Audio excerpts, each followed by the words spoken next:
국내에 계신 이런 성도님들 안녕하십니까? 우리는 안실학교 학생으로서 하나님의 말씀을 매일 연구하고 또 함께 토의하고 그 말씀을 우리 생활에 적용하는 모범된 우리 학생이 다 되기를 바랍니다. 우리 좋은 학생은 숙제를 잘 하잖아요. 이 습관 형성 프로젝트 이걸 잘 하고 계시나요?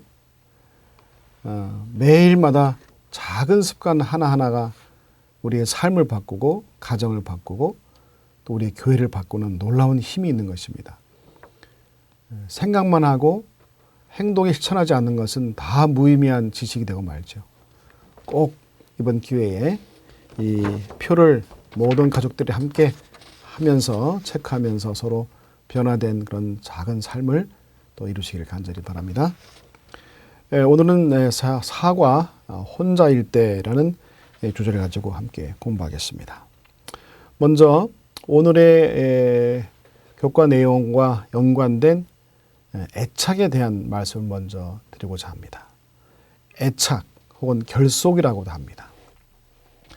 사람이 다른 사람과의 감정적인 밀착되는 것을 얘기하죠.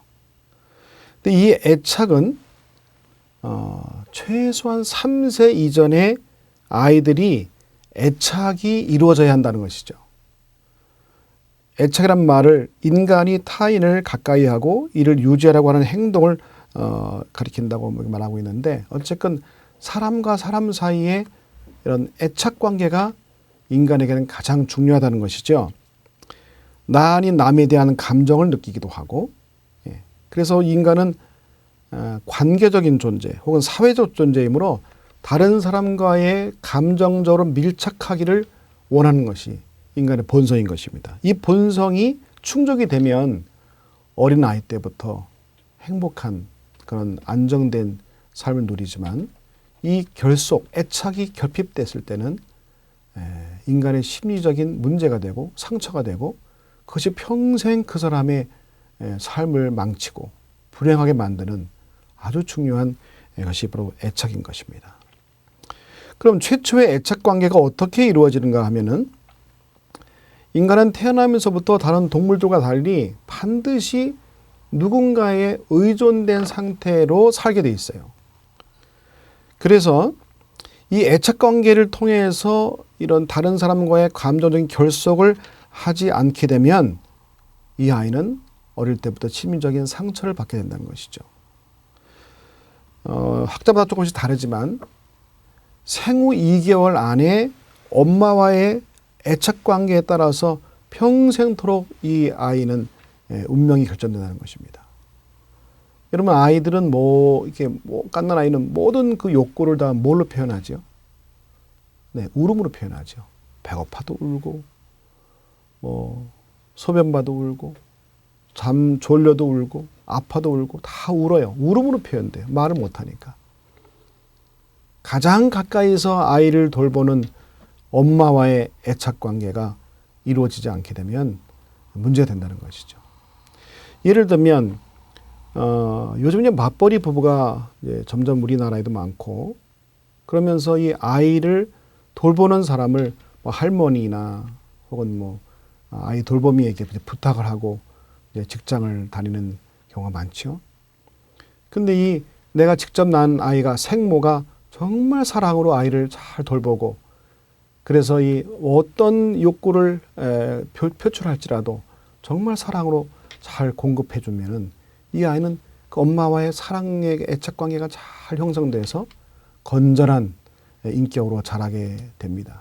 반면에 아이를 돌보는 사람들이 짜증이 많거나 분노가 많거나 정말 이게 친어머니처럼 이렇게 사랑스럽게 하지 못하게 되면은 이 아이는 어릴 때부터 애착이 결핍된단 말입니다.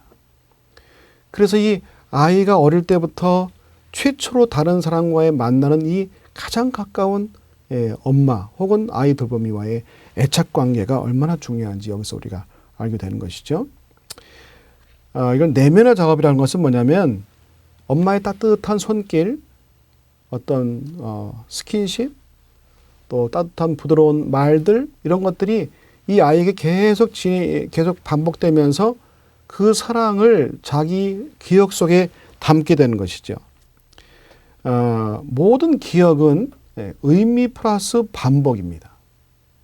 한 번 이루어져서 물론 강한 임팩트 있게 그런 그 기억이 남는 수도 있지만 대부분은 어떤 의미가 반복됐을 때 그것이 이제 기억에 이제 저장되는 것이죠. 그래서 우리가 나쁜 의미와 나쁜 그 기분 나쁘고 막 폭력과 막 고함 지르고 이런 나쁜 의미가 반복되게 되면 이 아이는 나쁜 기억으로 남게 되죠. 반면에 늘 엄마 아빠의 사랑 어린 부드러운 말과 부드러운 타치와 스킨십과 이런 것들을 계속 받게 되면 좋은 추억, 좋은 기억으로 남게 되는 것입니다. 아울러서 이 심리적인 안정감을 찾게 되는데 이 엄마와 아빠의 사랑을 계속 이렇게 받고 자라는 아이는 혹시 그 사랑이 대상이 없을 때, 엄마가 잠깐 눈이 안 보일 때, 아빠가 안 보일 때도 힘들어하지 않고 두려워하지 않고 그 사랑의 추억이 그 작동을 해서 자기 위로를 하고 그래서 안정감을 찾게 된다는 것입니다. 그 유치원에서 유치원 교사들에게 일주일에 한 번씩 이런 그 자녀 교육에 대해서 이 심리적인 부분에 대해서 같이 이렇게 토의한 적이 있었는데 아침 그때 항상 부모님이 아이를 맡기고 가는 그 시간에 항상 울음을 터뜨리고 막 그 유치원이 막 다 떠나갈 정도로 크게 우는 아이들이 항상 있어요. 그 아이는 왜 울까요? 애착에 결핍이 된 거예요. 엄마와의 떨어지는 것이 두려운 거예요. 엄마가 날 버린다고 하는 위기의식을 느끼겠죠. 그래서 우는 거예요. 근데 대부분의 아이들은 어떻게 해요? 엄마가 또 아빠가 안녕 하면 웃으면서 유치원에 들어가는 게 있어요. 그 차이가 뭘까요? 애착 형성이 잘 된 아이와 애착 형성이 되지 않은 아이의 차이인 것이죠. 심지어는 초등학교 들어갔을 때도 마찬가지예요. 엄마 아빠의 손을 꼭 잡고 엄마 아빠가 같이 가야 학교 가는 아이들이 있어요. 그런 아이들은 애착 결핍이 됐다고 우리는 생각할 수 있겠죠. 자, 그런데 이 1년 동안에, 이 출생 후 1년 동안에 이런 엄마 아빠와의 결속, 애착이 잘 이루어지게 되면 그다음부터 이 아이는 이제 자신감이 생기게 되고 엄마 아빠가 눈에 안 보여도 두렵지 않고 스스로 독립할 수 있는 이제 단계가 되는데 이 독립을 잘 하는 아이는 건강에 잘 자라지만 이 독립하지 못하고 늘 두려워하고 이 분리불안에 대한 염려를 늘 하는 그 걱정하고 근심하고 거기에 대한 스트레스 받는 아이는 나중에 이제 심리적인 문제가 생기죠. 결국 이런 아이들은 나중에 뭐 예를 들면 마마보이, 마마걸이 될 수 있죠. 이 마마보이, 마마걸의 특징이 뭡니까? 자기 혼자 결정을 못해요. 결혼하고 나서도 뭐 의논하고 아내하고 같이 뭐 남편하고 같이 의논하는데 이 마마보이, 마마걸은 어떻게 해요? 혼자 결정하지 못하고 엄마한테 물어본다든지 뭐 아빠한테 물어본다든지 이렇게 다른 사람이 계속 의존된 상태로 독립하지 못하는 이유가 뭐냐면 어렸을 때 이런 애착에 결핍됐다는 증거가 되는 것입니다. 그 다음에 우리 선악을 여기 보면 결속된 이 애착 관계에서의 안정감 속에서 아이는 선악을 구분하는 것을 배워요. 아이는 뭐 선악에 대한 지식이 없으니까. 예를 들어서 엄마가 아이를 데리고 오늘 뭐 가게 갔다 오더니 했을 때 뭐 어떤 펜을 가지고 왔다. 그럴 때 엄마는 어떻게 해요? 즉각적으로 뭐 야단치라는 게 아니라 이건 우리 게 아니야 하고 얼른 그 아이를 데리고 와서 그 가게에 갖다 준다든지 이런 것을 하지 않게 되면 그냥 그걸 무시해버리면 어떻게 해요? 이 아이는 무조건 손에 쥐는 것은 다 자기 걸로 착각하죠. 나중에 점점 자라서 남의 것을 손대기 시작하고 선과 악을 구분 못한단 말입니다. 그 다음에 이게 실패를 어떻게 처리하는가를 배운다는데 때때로 아이는 실수할 수 있죠. 컵을 떨어뜨려서 뭐 깨트릴 수도 있고 또 넘어질 수도 있고 그런 실패를 했을 때 엄마 아빠가 어떻게 그 실패를 처리하는지에 따라서 이 아이는 평생토록 그 실패를 처리하는 걸 배운단 말입니다. 예를 들어서 당시 보면 그 아이들이 실수하고 뭐 깨트리고 했을 때 막 야단치고 막 소리 지르고 겁을 주는 그런 엄마 아빠들이 있어요. 그때는 애들이 막 겁에 질리죠. 그게 계속 반복되면 어떨까요? 이 아이가 자라면은 실패를 두려워하게 돼요. 그리고 뭐 실수하거나 잘못했을 때 솔직하게 엄마 아빠한테 이렇게 이야기를 하고 엄마 내가 이거 잘못했어요. 죄송합니다 하고 이렇게 이야기를 쉽게 하지 못하게 돼요. 왜요? 야단 맞으니까. 그러면 점점 자라면서 어떻게 해요? 숨기게 돼요. 거짓말하게 돼요. 변명하게 돼요. 결국 이런 것들이 다 어디서 이루어지냐면은 이 어렸을 때 3세 이전에 이것이 다 인격적인 기초가 이루어진다는 것입니다.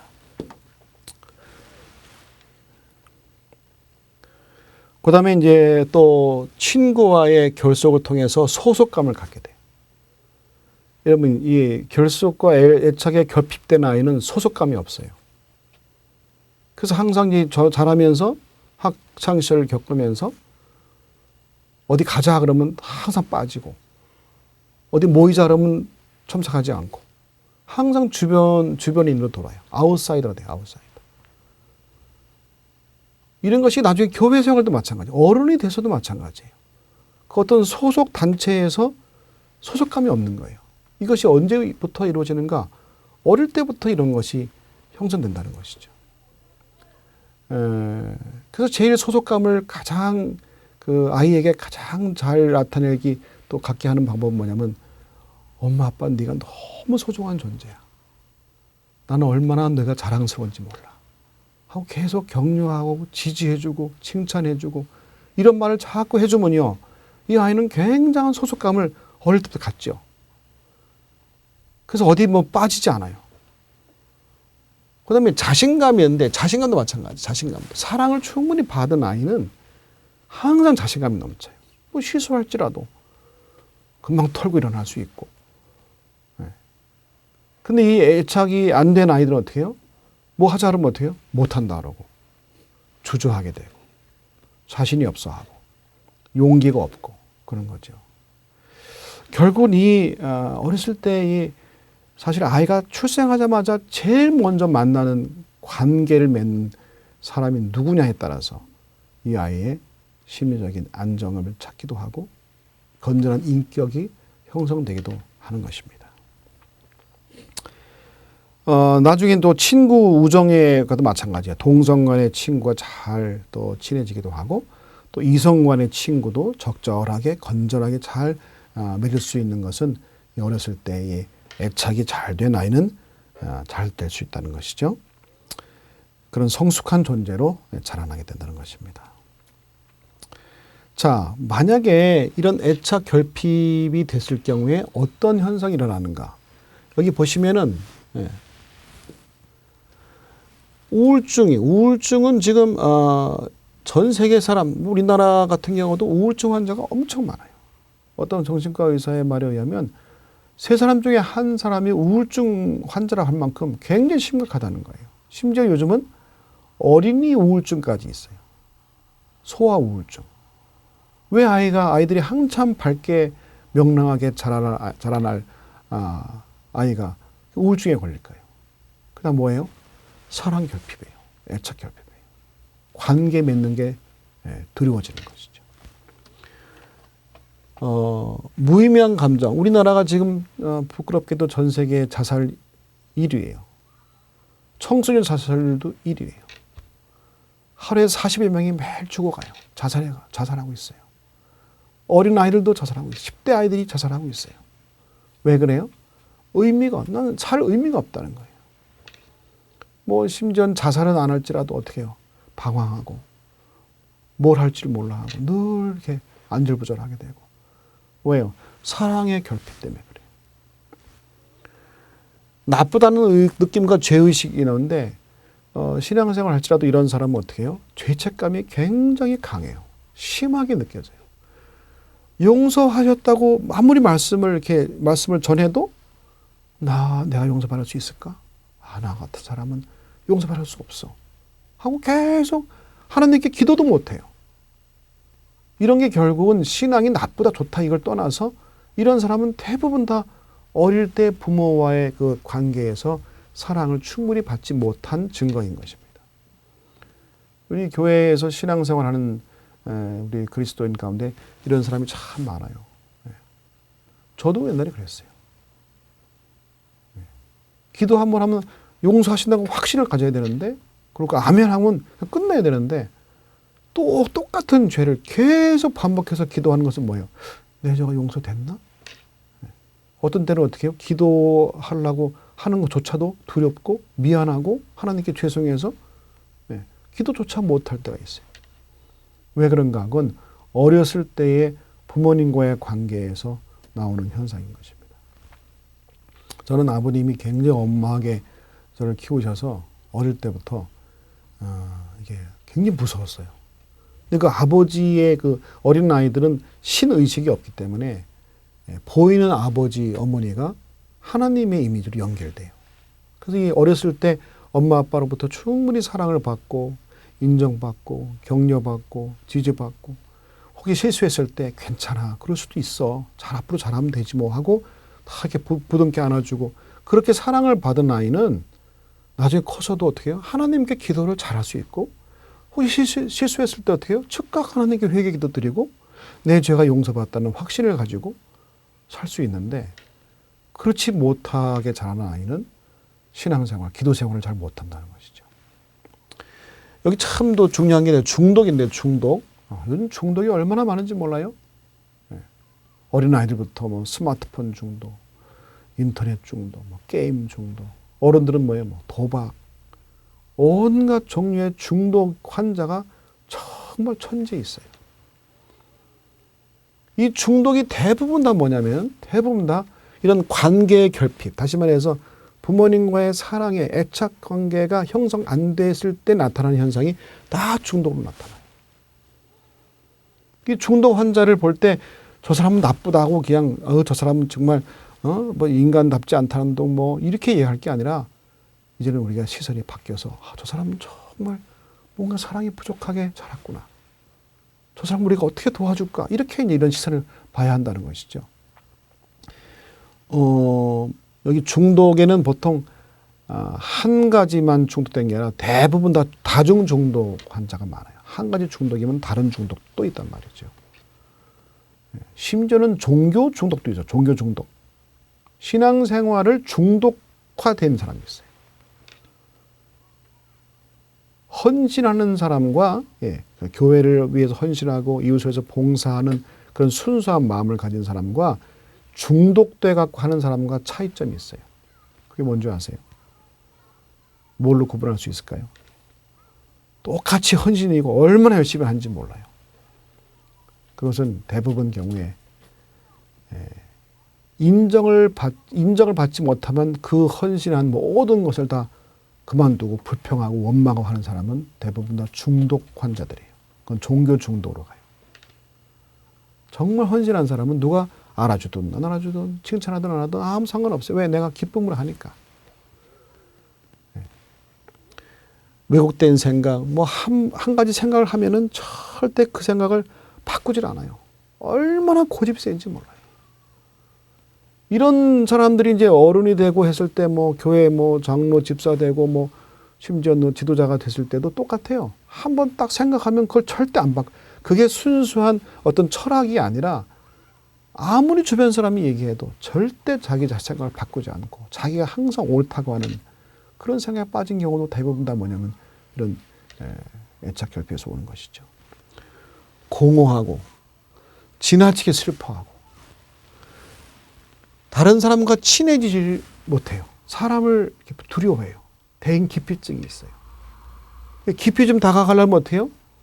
피해요. 이게 우리 주변에 얼마든지 있습니다. 교회에도 얼마든지 있을 수 있어요. 그래서 교회에서는 어떻게 해요? 끼리끼리 모이게 되고 누구를 이렇게 배척하게 되고 이런 다 현상이 뭐냐면 다 애착결핍에서 온다는 것이죠. 비현실감, 공포, 이 격분도 참 많아요. 화를 엄청 낸다든지 잘 뭐 토라진다든지 조금만 자기 마음에 안 들으면 막 삐지고 막 못한다 그러고 화를 잘 내는 거. 이거 다 뭐냐면 애착 결핍. 여러분 혹시 자기 자신이나 혹은 이웃의 자기 가족이나 혹은 이웃들 가운데 잘 화를 잘 내고 잘 삐지고 이렇게 토라지고 관계에 힘든 사람들은 대부분 다 뭐냐면 그 사람들이 나쁘다고 보지 마시고 아, 저 사람이 사연이 있구나. 상처가 많겠구나. 이 사랑받지 못한 사랑의 결핍, 애착의 결핍이 결국은 이게 상처라는 거예요. 상처. 이 상처는 인간의 감정에 이게 분노라는 감정으로 쌓이게 돼 있어요. 그래서 분노가 심하면 심할수록 사랑의 상처가 많다는 거죠. 사랑 결핍이 심하다는 거죠.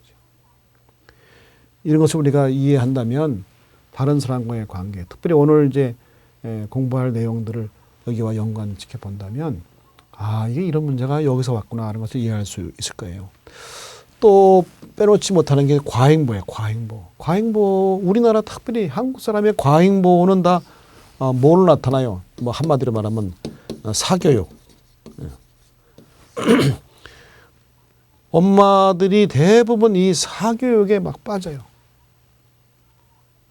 아이들의 의사와 관계없이 엄마가 다 이래라 저래라 어릴 때부터 뭐 학원 보내고 이 모든 과잉보가 어디서 나오느냐? 부모의 애착 결핍 때문에 과잉보로 온다는 거예요. 이 과잉보는 집착의 집착. 애착이 아니라 집착은 병입니다. 집착하는 사람은 정말 사랑으로 하는 게 아니라 내 욕심을 가지고 집착하기 때문에 이것은 다른 사람에게 굉장한 불편을 한번 줘요. 이 집착은 일종의 병이에요. 이런 현상들이 결국은 다 어렸을 때, 3살 이전에 더 들어가면 생후 2개월 이전에 이렇게 충분히 엄마 아빠의 사랑을 충분히 받지 못하게 되면 문제가 된다는 것이죠. 그래서 우리가 앞으로 살아가면서 그래서 젊은 우리 부모들, 신혼 부부들, 또 결혼하기 전부터 이런 교육을 철저히 시켜서 정말 우리의 젊은 우리 사람들이 결혼해서 2세를 낳았을 때 어릴 때부터 정말 사랑의 그 주머니에 충분히 공급돼 갖고 건강하게 잘 성장할 수 있도록 그런 사람들이 모인 가정, 모인 교회, 모인 사회는 그만큼 행복하다는 것이죠. 여기 보면은 안정적인 애착 관계가 잘 된 아이는 자신감도 있고 도전적이고 대인 관계도 원만하고 다른 사람은 신뢰해요. 신뢰받기도 하고 잘 적응해요. 어디 가든지 잘 적응하고 호기심이 많아서 늘 창의성이 늘 개발돼요. 이 기본적인 모든 바탕이 뭐다? 안정적인 애착 관계다.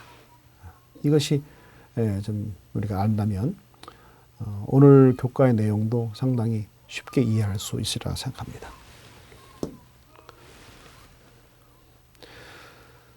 자, 이제 사과 내용을 들어가게 되면 기역절에 여호와 하나님이 이르시되 사람이 혼자 사는 것이 좋지 아니하니 내가 그를 위하여 돕는 배필을 지으리라 하시니라. 우리 지난번에 말씀을 드렸죠. 하나님께서 왜 남자를 먼저 창조하시고 갈빗대로 여자를 창조하셨는지, 이 남편과 아내를 창조하시는 과정 자체가 그리스도께서 우리와의 관계를 표상하는 것이다. 하나님이 우리를 창조하시고 구속하시고 목숨을 다해서 우리를 구원하신 놀라운 이 메시지, 이 복음의 핵심을 잊지 않기 위해서 아예 처음 인간 창조할 때부터 남편과 아내 이 관계 속에서 이 창조한 것을 넣었다고 말씀을 드렸습니다. 인간은 그래서 관계적인 존재예요. WHO 세계보건기구에서 건강을 정의할 때 신체적, 정신적, 사회적 여기까지는 공식적으로 되어 있고 이미 영적인 것이 포함되어 있지만 아직 공식화되지 않았다 그래요. 이 사회적으로 건강한 게 뭐예요? 이게 관계예요. 대인 관계가 원만하다. 이게 신체적으로 병이 없을지라도 정신적으로 건강하다 할지라도 여러분 관계를 맺기 힘든 사람들이 있어요. 다른 사람과 관계 맺는 게 너무 힘들어요. 사람을 믿지를 못해요. 너무나 자기 중심적이에요. 그리고 조그만 문제 있으면 그것을 화를 내요. 이래서 이 관계가 원만 사회적인 건강하지 못한 이게 얼마든지 많아요. 그런 사람은 요즘 뭐라고 하냐면 인격 장애라 해요. 인격 장애자. 예. 여러분 우리는 인격 장애자가 아닙니까? 정말 이렇게 사랑으로 정말 이렇게 모든 관계를 잘 맺는 건강한 사람입니까? 병든 이 인격체가 너무 많아요. 이게 다 어디서 오느냐? 결국은 사랑의 결핍이라는 것이죠. 전에 말씀드린 대로 삼위일체 하나님이 인간의 모델, 가정의 모델이라고 말씀을 드렸어요. 다시 한번 이렇게 말씀드리면 세 분 하나님이 왜 세 분 존재하신다고요? 하나님의 품성은 사랑인데 사랑은 혼자 하는 게 아니라 관계 속에서 이루어진다. 우리가 믿는 하나님은 삼위 하나님, 사랑으로 하나가 됐다. 삼위일체 하나님이라고 하지 않습니까? 서로 사랑할 때 행복한 존재죠. 이것이 항상 우리 인간 생각할 때 인간 존재의 본성을 생각할 때 꼭 잊지 말기 바랍니다. 그래서 인격적인 존재는 다른 사람과의 교제를 반드시 필요로 해요. 정상적이고 건강한 인격체는 또 다른 인격체와 늘 끊임없이 교제를 원해요. 교제의 가장 중요한 수단이 뭡니까? 대화예요. 대화. 의사소통입니다. 결국 이 가정에서 어릴 때부터 자라면서 엄마와의 의사소통, 아빠와의 의사소통, 소통이 잘 된 그렇게 자라난 아이는 정말 건강하게 잘 자라서 다른 사람과의 좋은 관계를 맺고 살 수가 있는 것이죠. 자, 일요일 내용 보면은 이제 친교에 대한 내용인데, 여러분 여러 죄를 여러 이렇게 방법으로 이렇게 정의할 수 있지만 이런 측면에서 본다면 죄는 뭐라고 할 수 있어요? 관계의 단절이다. 하나님과의 관계와 사람과의 관계가 균형지었을 때 인간이 행복하게 창조됐는데 하나님과의 관계가 깨지게 되면 결국은 인간관계도 깨지게 돼요. 아담과 하와가 범죄하자마자 그 아름다운 부부관계가 깨져요. 핑계대고 남 탓을 돌리고 최초의 아담과 하와부터 그렇게 돼요. 그리고 죄의 결과는 뭐예요? 외로움이에요. 그렇게 행복했던 부부가 관계가 깨지는 순간 어때요? 대화가 단절되는 순간 외로움을 느껴요. 두려워하게 돼요. 이 외로움과 두려움은 같이 따라갑니다. 그러면 반대로 구원은 뭐냐? 구원은 관계의 회복이다. 사랑의 공동체의 회복이다. 우리 인간 자체는 공동체적인 존재라는 것이죠. 하나님이 최초의 공동체라면 이 땅에서의 최초의 공동체는 가정이에요. 부부예요. 그러므로 행복한 관계는 그 공동체, 정말 사랑 안에서 아름다운 그 관계를 맺으면서 사는데 이것이 이제 죄가 들어오면서부터 이기적인 생각이 들어오면서부터 어떻게 해요? 관계가 깨지기 시작해요. 그러면 인간의 모든 문제는 대부분의 문제는 어디서 오느냐? 이 관계의 단절에서 오는데 이걸 다시 회복하기 위해서는 어떻게 해요? 사랑으로 회복해야 한다는 것이죠. 이게 복음이라는 것이죠. 월요일은 이제 미혼의 삶에 대한 내용인데요. 요즘 우리나라 같은 경우에는 저출산율보다 더 심각한 게 비혼 인구가 늘어난다는 거예요. 젊은 사람들이 결혼을 안 하는 것이죠.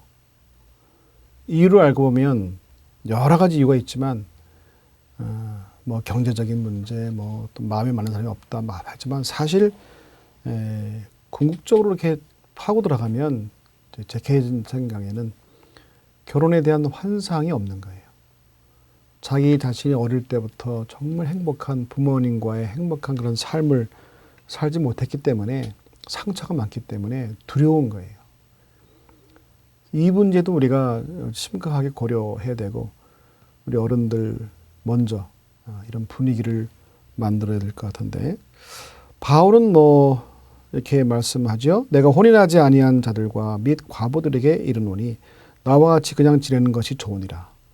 어떤 사람은 요 말씀을 가지고 독신을 부르짖는 사람도 있죠.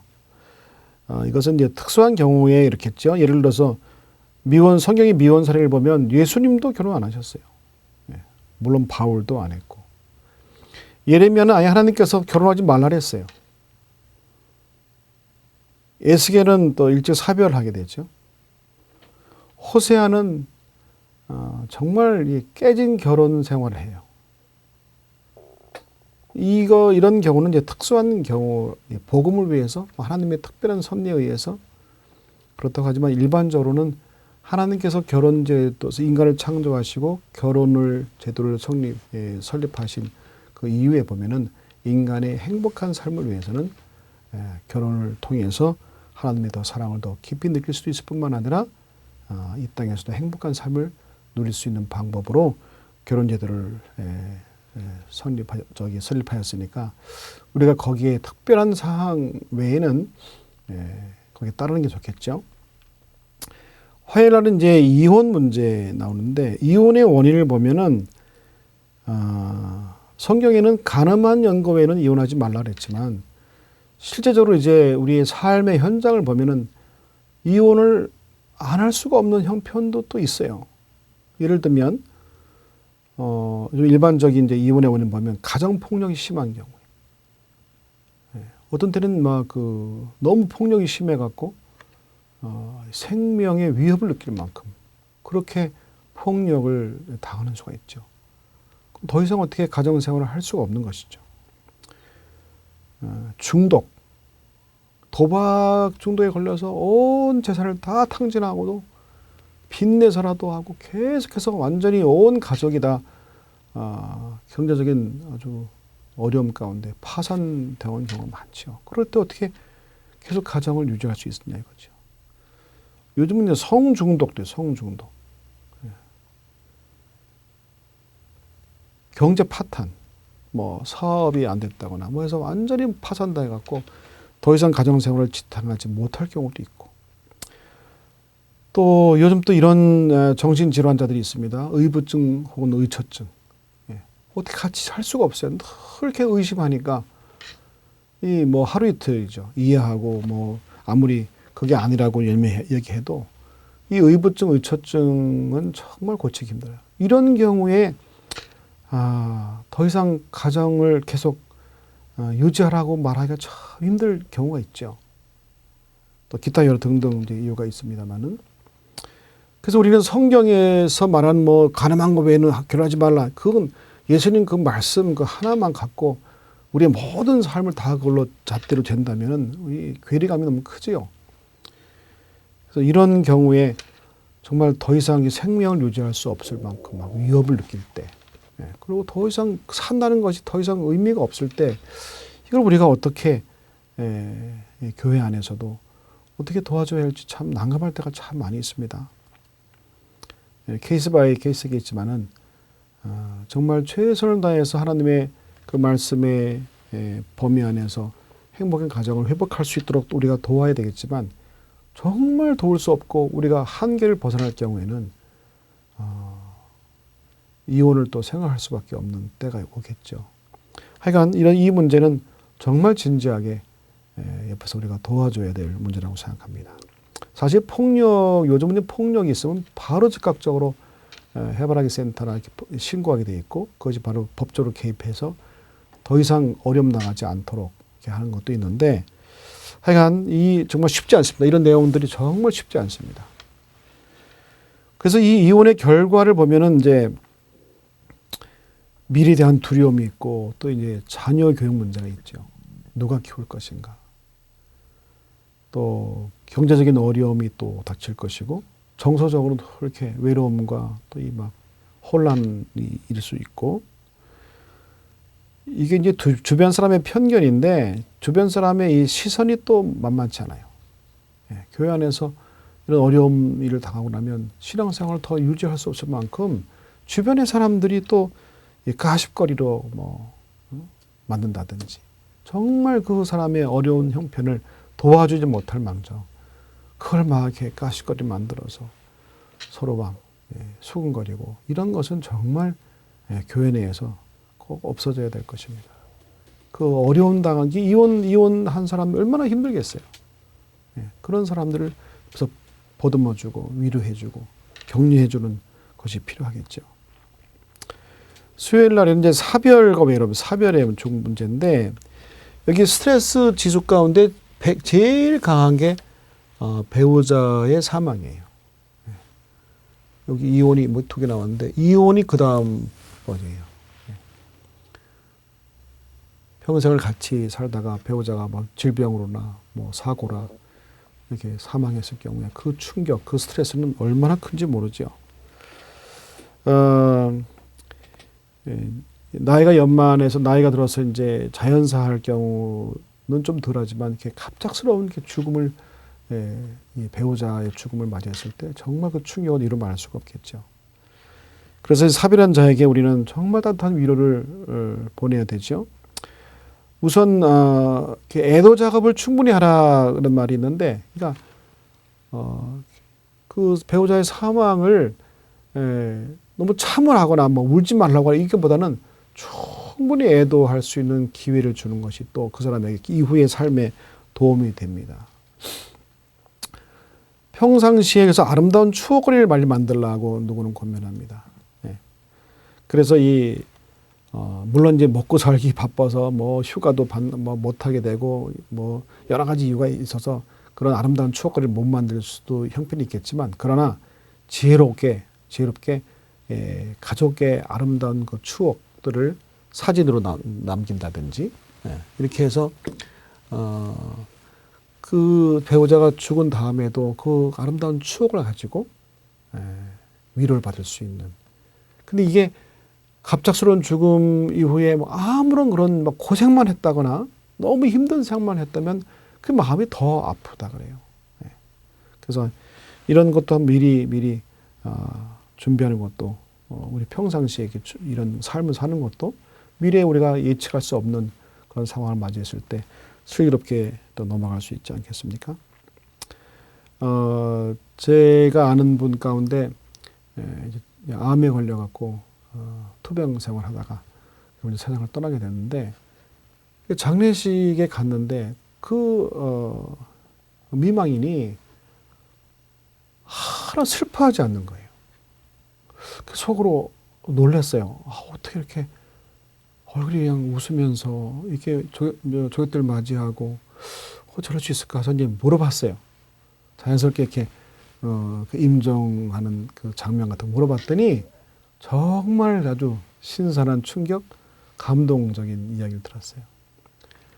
거의 이제 임종 직전에 갔을 때 정말 가슴이 아파서 막 울면서 마지막에 이렇게 간호를 하고 있는데 갑자기 그 남편이 이렇게 해달라고 하더니 간신히 일어나더니 말도 못한 그 상태에서 힘을 다해갖고 여보 사랑해 2번을 막 간신히 얘기하면서 사랑한다는 말을 2번 하고 그러고 이제 숨을 거뒀다는 거예요. 근데 그 사랑한다는 그 가슴에 절절히 그 진정성을 얻는 그 말이 너무 이렇게 감동을 받아서 이렇게 이미 세상을 떠났지만 그 아름다운 그 추억, 남편이 정말 자기 사랑한다는 그 말, 그 표정, 거기에 얼마나 위로되는지 하나 슬프지가 않다는 거예요. 저는 그 사건이 정말 지금도 가슴에 남아 있습니다. 목요일의 소지는 좀 또 우리 교회의 아주 신앙생활에 또 어려운 부분이 이제 영적인 독신, 다시 말하면 짝신앙, 외짝신앙 하는 가정이죠. 이 짝신앙 하는 분들이 교회마다 항상 있을 거예요.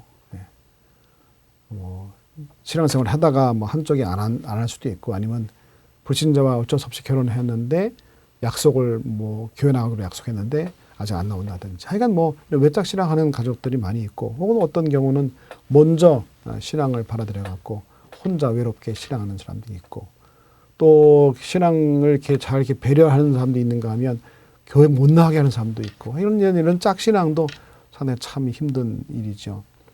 그럴 때 우리는 모든 교회가 우리는 한 가족임을 이렇게 그 분위기를 만들어서 절대 외롭지 않도록 하는 게 제일 좋겠습니다. 또 우리는 소그룹, 그 사람이 좋아하는 어떤 취미생활, 소그룹 만들어서 함께 소속감을 갖게 하는 것도 좋겠죠. 이 사례란 말은 뭐냐면 제가 어떤 간증을 들었을 때 참 감동적인 간증이었습니다. 다시 말해서 외짝 신앙하는 그 사람들을 그냥 버려두지 않고 어떻게 하든지 기회만 있는 대로 그 상대방 배우자도 같이 신앙생활을 할 수 있도록 온 가족이 신앙생활을 할 수 있도록 적극적으로 도와야 되는 거죠, 교회가. 그래서 그 외짝 신앙하는 사람들을 위해서 별도로 특별한 세미나를 만들어서 여러분의 남편을 교회에 다 올 수 있도록 여러 가지 전략적인 것을 얘기하는데 그 중에 하나가 뭐냐면 남편에게 정말 사랑의 봉사를 끊임없이 하는 것이죠. 근데 이 한 이제 자매가 결혼할 때는 꼭 신앙생활 같이 한다고 약속해놓고 결혼한 이후에 이제 약속을 안 지키니까 계속 남편에 대한 원망과 불평이 이제 많게 되는데 교회 와도 마음이 편하지 않고 늘 남편에 대한 원망이 있고 마음이 불편한 그런데 이 세미나에 참석해서 사랑의 봉사를 끊임없이 해봐라. 그래서 생각했다는 거예요. 내가 어떻게 하면 이 남편에게 사랑으로 감동을 줄까? 자기가 제일 싫어하는 것 중에 하나가 남편이 오자마자 양말을 그냥 벗어갖고 틱 던진다는 거예요. 근데 그것도 그렇지만 그러면 어떻게 하면 내가 이거를 사랑으로 봉사할까? 그래서 아이디어 내기를 남편의 발을 씻겨주기로 결심을 했다는 거예요. 그 남편이 오자마자 여보 내가 오늘부터 당신의 하루 종일 고생했으니까 당신 내가 발을 씻겨줄게. 남편이 뭐래? 왜 이러냐고. 아니라고. 내가 당신 발을 씻겨주겠다. 그래서 이제 세면실에 가갖고 양말을 벗기고 그리고 발을 정성 다해서 얼마나 오늘 고생 많았냐고 하니까 남편이 얼마나 기분 좋겠어요? 네. 그렇게 하루 이틀 했는데 사흘째 되던 날에 말이에요. 남편이 또 술을 잔뜩 마시고 와서 막 주정하면서 집에 들어온다는 거예요. 그 순간에 막 이 아내가 모두 완전 다 깨고 하면서 이거 저 사람 발을 내가 씻게 되나 막 이랬는데 그 순간에 음성이 들리대요. 그래도 발을 씻겨라. 네. 그래서 그냥 소파에 누워 있는 남편에게 대야에다 물을 떠갖고 양말을 벗긴 다음에 정성 다해서 발을 씻겨줬대요. 나중에 알고 보니까 남편이 이 아내가 진심인지 아닌지 며칠 갔는지를 테스트했다는 거예요. 근데 정말 아내가 조금도 이렇게 변함이 없이 정말 정성을 다해서 발을 씻겨주니까 마음이 열린 거예요. 그래서 그때 꼭 간증했을 때는 어떤 단계까지 갔냐면 남편이 자기를 교회까지 태워다 주고 갔다는 거예요. 지금쯤은 너 교회 나오겠지.